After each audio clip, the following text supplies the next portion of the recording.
নমস্কার বন্ধুগণ, আশা করি সবাই ভালো আছেন, সুস্থ আছেন। আমার ছোট্ট মিনি ব্লগে সবাইকে স্বাগত জানাই। প্রতিদিন এই বৃষ্টির জন্য বাইরে কোথায় বেরোনো হয় না, তাই আজকের বৃষ্টি কমতেই ভাবলাম সপরিবারে একটু ঘুরু ঘুরু করে আসি। সোনামার বাবা তার বাহন নিয়ে পৌঁছে গেছে, আমরা সবাই বাহনের উপরে উঠবো, তারপরে যাব। প্রথমে উঠলো আমার সোনামা, তারপরে আমি।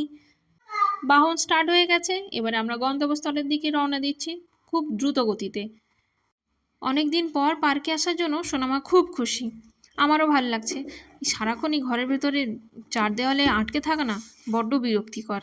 বৃষ্টির জন্য কী করা যাবে, বেরোনোও তো যাচ্ছে না। আর পার্কের মাটিও বেশ কাদা কাদা হয়ে গেছে এই বৃষ্টির জন্য। বাড়িতে ফেরার সময় এনেছিলাম ফুচকা।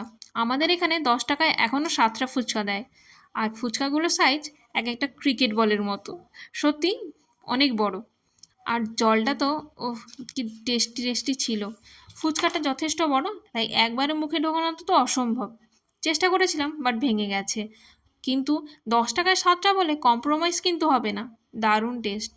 আর আরেকজন এখানে নিজেকে বড় প্রমাণ করার জন্য আমার সঙ্গে ফুচকা খেতে বসেছে, কিন্তু মুখের এক্সপ্রেশন থেকে বোঝা যাচ্ছে ওর ঝাল লেগেছে।